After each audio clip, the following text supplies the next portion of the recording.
सीतामढ़ी जानु पर्दैन छायामा लिएर छायामा लैजानु बोल्ने के हुन्छ न्याय के हो अनि त्यो जो त्यो छ ना जसरी हाम्रो बरानी हो नि त्यसपछि ध्यान लिनु पाउनु अरु केही चाहिदैन उहाँहरुलाई छायामा लग्नु छायामा त्यो पानी खुवाउनु छायामा लग्नुस् त उहाँहरुलाई छायामा लग्नुस् दिदी उहाँलाई छायामा लग्नुस् यो गर्मीमा नराख्नुस् वहाँ हावा लाग्नु ठाउँ यहाँ छायामा लाउनुस् छायामा लाउनुस् छायामा दिदी उठाउनुस् है सबैलाई उठाउनुस् छायामा उता पानी दिनु छायामा दिनु छायामा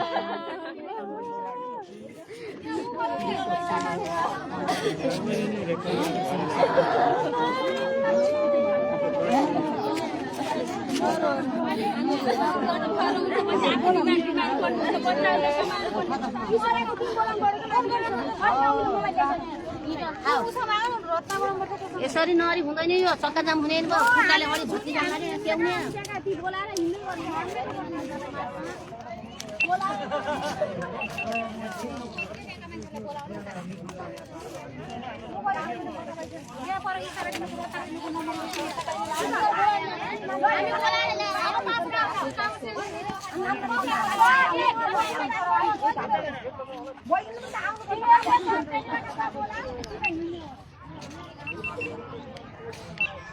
दर्शक महानुभावहरू यो कैलालीको लम्कीचुवा नगरपालिका वडा नम्बर 8 मलबंगाका गगन राणा र पुष्प सुनारको सडक दुर्घटनामा ज्यान गइसकेपछि स्थानीयहरू आक्रोशित छन्। पीडित परिवारहरूमा आँसु मात्रै छ। मृतकका परिवारहरू आँसु हारेका छन् र पैदल यात्रीहरू यसरी टाउकोमा बोरी बोक्दै हिँड्नुपर्ने बाध्यता छ। यो टन्टलापुर घाममा नागरिकहरू चाहिँ सडकमा आइपुगेका छन्। यो दृश्य तपाईलाई देखाइरहेको छु। म रमेश बजगाई तपाईसँग प्रत्यक्ष रूपमा लाइभमा जोडिएको छु। दर्शक महानुभावहरू तपाईँ हेर्दै हुनुहुन्छ यति बेला यो दृश्य। हामी यहाँ बसेर अरू केही गर्न नसके पनि पीडित परिवारको कुराहरू तपाईसँग राखिरहेका छौँ। गगन र पुष्पलाई तपाईले न्याय दिनपर्छ। गगन र पुष्पको आवाज उठाउन तपाईहरूको पनि भूमिका छ। तपाईहरू कहाँबाट कुन ठाउँबाट हेर्दै हुनुहुन्छ कृपया तपाईहरू लाग्नुहोस्। स्थानीय सरकारका मान्छेहरू यो घटनाक्रमलाई हेर्नुहोस् है। तपाईहरू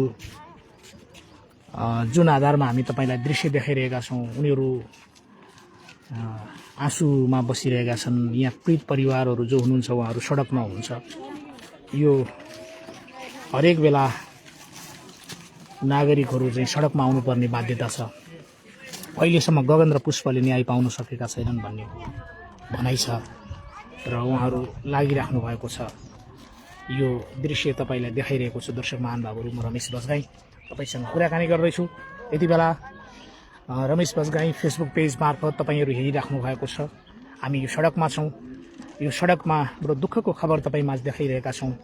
नागरिकहरूको दुःख, पीडित परिवारको दुःख, आफन्तको दुःख, आक्रोश र रोदन, यो सबै कुराहरू देखाउन हामीलाई यो परिस्थिति निर्माण भएको छ। प्रहरीहरूले पनि सुरक्षा व्यवस्था पार्नु भएको छ। सडकमा यत्रो टन्टलापुर घाममा मानिसहरू हेर्नुहोस् यो पैदल आइरहेका छन् यो नागरिकलाई दुःख हो यो समाधान चाँडो गर्नुहोस् अब किनभने हरेकले दुःख पाए सडकमा हिँड्नेले दुःख पाए जसको ज्यान गयो उनका परिवारले दुःख पाए जो नातापाता छन् उनीहरूले दुःख पाए सिङ्गो गाउँ सडकमा छ यो गाउँले दुःख पायो र 2 जना होनहार युवाको ज्यान गयो यो परिवेश यो स्थिति यो समाधान गर्न अब सबै सरकारहरू लाग्नुहोस् तपाईँहरू सरकारको मान्छे भनेकै लाग्ने हो यो समाधान गर्ने हो निर्देशन दिने हो पहल गर्ने हो यो आज हिजो भएको घटना आजसम्म समाधान नहुनु आफैमा दुःखद कुरा हो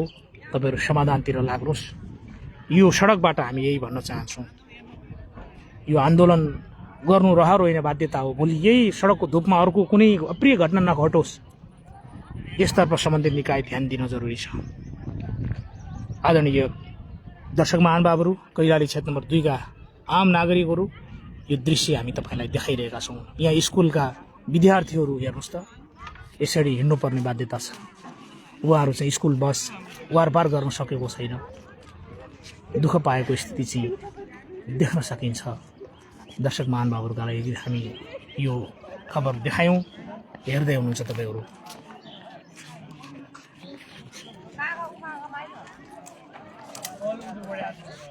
यो